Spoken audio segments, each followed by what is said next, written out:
अस्सलाम वालेकुम स्टूडेंट्स, कैसे हैं आप सब। स्टूडेंट्स, आज हम क्लास 11th की फिजिक्स लेक्चर सीरीज स्टार्ट करने जा रहे हैं। आज हम chapter number 2 vectors and equilibriums का topic basic concepts of vector को इस वीडियो लेक्चर में कवर करेंगे और इंशाल्लाह ताला इस टॉपिक से रिलेटेड जितने भी MCQs है इस वीडियो के एंड पर एक्सप्लेनेशन के साथ डिस्कस करेंगे। तो चलिए स्टार्ट करते हैं। Students, what are physical quantities. Physical quantities क्या होती हैं? ऐसी क्वांटिटीज़ जो ऑब्जर्वेबल हों और उनको मेजर किया जा सके फिजिकल क्वांटिटीज़ कहलाती हैं। फॉर एग्जांपल, मेरे पास मार्कर है, इसका कोई ना कोई मैथ तो होगा।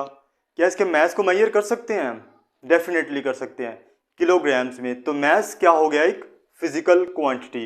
इसी तरह इस मार्कर का कोई ना कोई लेंथ भी होगा। क्या इसके लेंथ को मेजर कर सकते हैं हम? डेफिनेटली कर सकते हैं, मीटर्स में।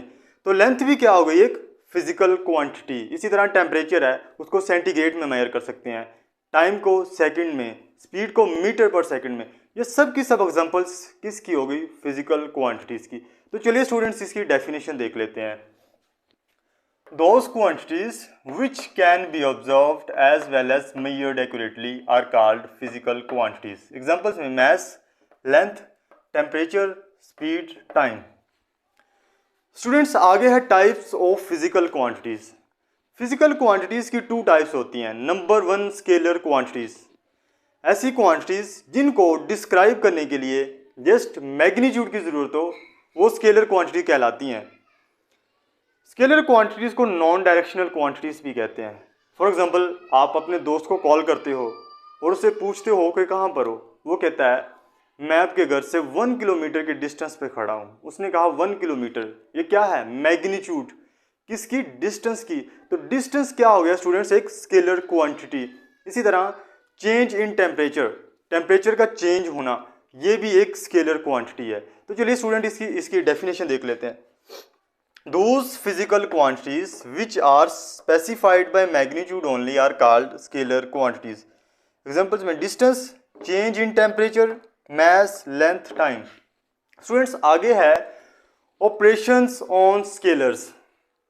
Students, स्केलर क्वांटिटीज को अल्जेब्रिक मेथड या ऑर्डिनरी रूल्स ऑफ अरिथमेटिक के थ्रू इनकी आप एडिशन भी करवा सकते हैं, इनकी मल्टीप्लिकेशन भी करवा सकते हैं, इनकी सब्ट्रैक्शन भी करवा सकते हैं और इनकी डिवीजन भी करवा सकते हैं।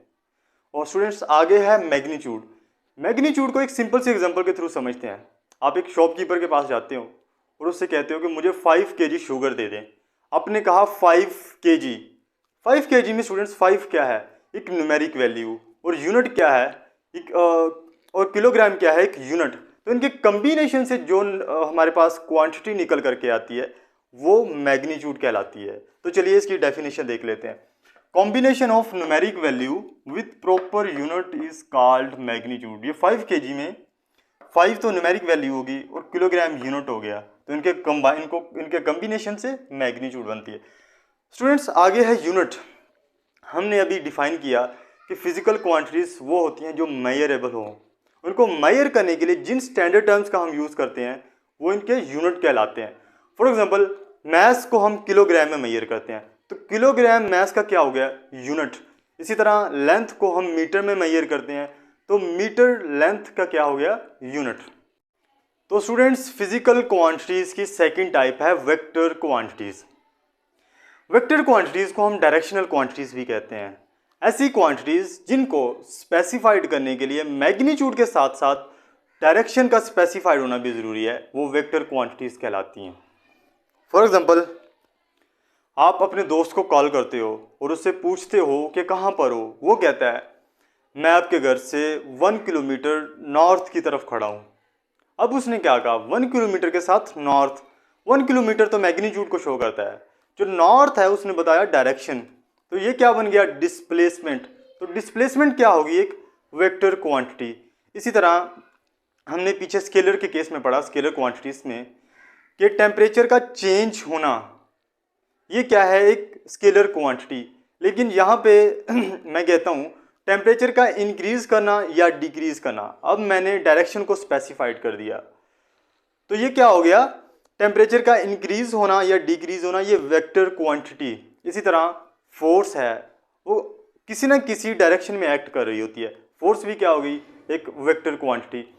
इसी तरह वेट है, weight always acts vertically downward toward the centre of the earth. Weight भी क्या होगी, एक वेक्टर क्वांटिटी। इसी तरह वेलोसिटी, ये भी किसी न किसी डायरेक्शन में एक्ट कर रही होती है, तो वेलोसिटी भी क्या होगी, एक वेक्टर क्वांटिटी। तो चलिए स्टूडेंट्स इसकी डेफिनेशन देख लेते हैं। Those physical quantities which are completely described by magnitude and direction. Examples में displacement, force, weight, rise or fall in temperature, velocity. Students आगे है representation of vector. वेक्टर को हम टू वेज के साथ रिप्रेजेंटेड कर सकते हैं। नंबर वन है सिंबॉलिक रिप्रेजेंटेशन। सिंबॉलिकली वेक्टर को रिप्रेजेंटेड करने के लिए हम बोल्ड फेस लेटर्स का यूज़ करते हैं। जैसे एक्सेलरेशन एक वेक्टर क्वांटिटी है, उसको हमने वेक्टर की फॉर्म में डिनोट करना हो तो उसके लिए हम बोल्ड फेस लेटर यूज़ करेंगे। इसी तरह डिस्प्लेसमेंट के लिए डी, वेलोसिटी के लिए वी। तो इनकी मैग्नीट्यूड को डिनोट करने के लिए स्टूडेंट्स हम लाइट फेस लेटर्स का यूज़ करते हैं।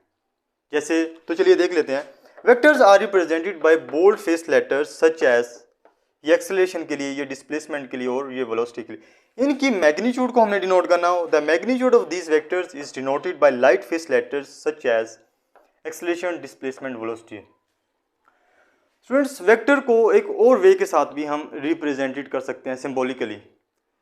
हम लाइट फेस लेटर लेना है हमने और उसके ऊपर एरो हेड डाल देनी है तो इस तरह भी हम वेक्टर को रिप्रेजेंटेड कर सकते हैं। अगर इसकी मैग्नीट्यूड को रिप्रेजेंट करना हो तो हम मॉडुलस का यूज़ करते हैं। तो चलिए देख लेते हैं।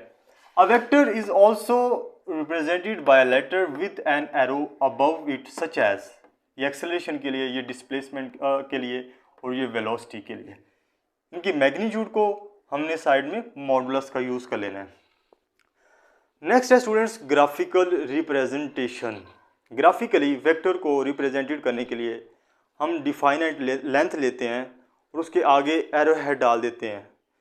जो लेंथ है, डिफाइनाइट लेंथ, वो उसकी मैग्नीट्यूड को डिनोट करती है। तो चलिए स्टूडेंट्स इस टॉपिक से रिलेटेड जितने भी इंपॉर्टेंट एमसीक्यूज हैं उनको डिस्कस कर लेते हैं। MCQs number 1, scalar quantities are specified only by magnitude, arrow head, direction. हमने इसकी डेफिनेशन की कि स्केलर क्वांटिटीज़ को डिस्क्राइब करने के लिए जस्ट मैग्नीट्यूड की ज़रूरत होती है। तो करेक्ट आंसर है magnitude. MCQs number 2, scalar quantities are added, subtracted and multiplied divided by law of triangle, law of parallelogram, arithmetic rule. Scalar quantities को सिंपली अरिथमेटिक रूल के थ्रू आप इनकी एडिशन भी करवा सकते हैं, मल्टीप्लिकेशन, सब्ट्रैक्शन और डिवीजन। और जो तो करेक्ट आंसर है अरिथमेटिक रूल। जो लॉ ऑफ ट्रायंगल और लॉ ऑफ पैरेललोग्राम है, ये स्टूडेंट्स वेक्टर के ऑपरेशंस के में यूज होते हैं। तो एमसीक्यूज नंबर 3 है, which of the following is always positive, scalar, vector, direction, magnitude. Magnitude होती है वो हमेशा पॉजिटिव होती है। अब यहाँ पे क्वेश्चन है कि जो नेगेटिव साइन होता है वेक्टर के केस में वो किस चीज़ को डिनोट करता है। नेगेटिव साइन स्टूडेंट्स वो डायरेक्शन को डिनोट कर रहा होता है। मैग्नीट्यूड हमेशा पॉजिटिव होती है, वो स्केलर के केस में, वो वेक्टर के केस में। तो correct answer is magnitude. Last MCQs है, which of the following is not a vector quantity. Force भी एक वेक्टर क्वांटिटी है, वेट भी, वेलोसिटी भी, लेकिन स्टूडेंट्स प्रेशर जो है वो एक वेक्टर क्वांटिटी नहीं है। फॉर एग्जांपल एक सिलेंडर है ना, उसमें मॉलिक्यूल जो है वो रेंडमली मूव कर रहे होते हैं। जब हम उस पर प्रेशर लगाते हैं, प्रेशर क्या है, इंटेंसिटी, तो तमाम जो प्रेशर होता है वो तमाम मॉलिक्यूल्स में इक्वली डिस्ट्रीब्यूट हो जाता है, जिसकी वजह से इसकी कोई भी डिफाइनेड डायरेक्शन नहीं बन पाती।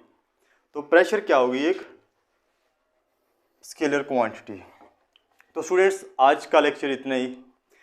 वीडियो अच्छी लगी हो तो लाइक करो, शेयर करो और मेरे चैनल को लाजमी सब्सक्राइब करें। जज़ाकल्लाह।